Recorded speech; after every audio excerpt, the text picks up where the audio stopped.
राजा और चतुर मंत्री। बहुत समय पहले की बात है।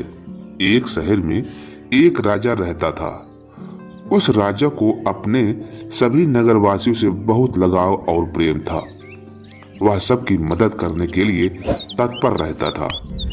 एक सुबह राजा के यहाँ एक फकीर आया। उसने राजा की खातिरदारी और ईमानदारी देखकर राजा को एक चुटकी सुरमा दिया और कहा कि हे राजन, यह सुरमा कोई सामान्य सुरमा नहीं है, यह चमत्कारी सुरमा है। फकीर ने अपनी बात आगे बढ़ाते हुए कहा कि राजन, इस सुरमे को जो भी नेत्रहीन अपनी आंखों में लगाएगा उसका अंधापन दूर हो जाएगा और वह फिर से देखने लगेगा। इतना कहकर फकीर तो राजा को सुरमा देकर अपनी राह पर निकल पड़ा। राजा ने सोचा कि हमारे राज्य में नेत्रहीनों की संख्या तो बहुत ज्यादा है, पर सुरमे की मात्रा भी इतनी है कि सिर्फ एक आदमी ही इस सुरमे को अपनी आंखों में डाल सकता है। तो क्यों ना ऐसे आदमी को यह सुरमा दिया जाए जो हर तरह से इसके लायक हो। इसलिए राजा ने अपने अति प्रिय आदमी को ही सुरमा देने का निश्चय किया। राजा को तभी अपने ईमानदार और प्रमाणित बुद्ध मंत्री का ख्याल आया।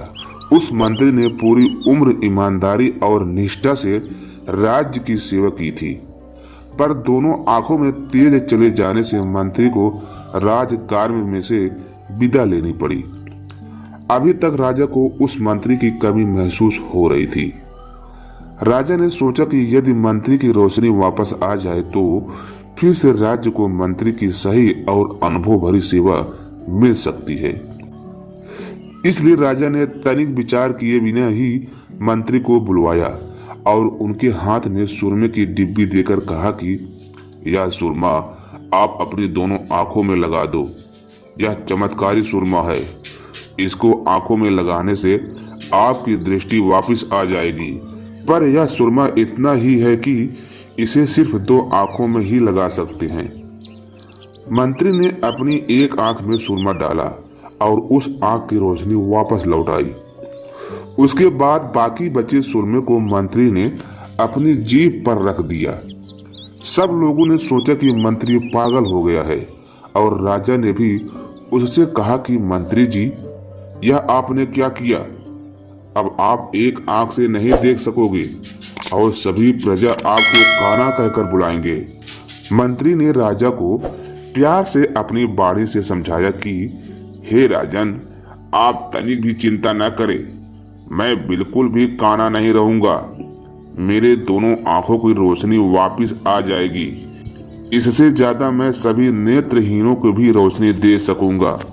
मंत्री ने अपनी राज खोलते हुए कहा कि राजन, यह सुरमा चखकर मैंने इसको बराबर परख लिया है कि यह किससे बड़ा है।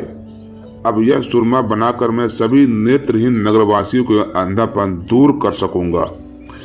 मंत्री की यह बात सुनकर राजा प्रसन्न हो गए और मंत्री को कहा, यह मेरा और इन नगरवासियों का सद्भाग्य है जो हमें आपके जैसा राजमंत्री मिला है, जो केवल अपना न सोचकर सभी का ख्याल करता है। लीडर और मंत्री एक बराबर होते हैं। दोनों को अपने अंडर में काम करने वाले आदमियों के बारे में सोचना चाहिए। अपनी सोच को सिर्फ अपने तक न रखकर सभी को उसका लाभ मिले, ऐसा कोई कार्य करो। जो अपने अनुभव और अपनी सोच को सही काम में लगाता है, सही मायने में वही लीडर कहलाने का लायक है। अपने अनुभव को सही जगह पर इस्तेमाल करना सीख गए तो सफलता बहुत जल्द आपके कदम चूमेगी।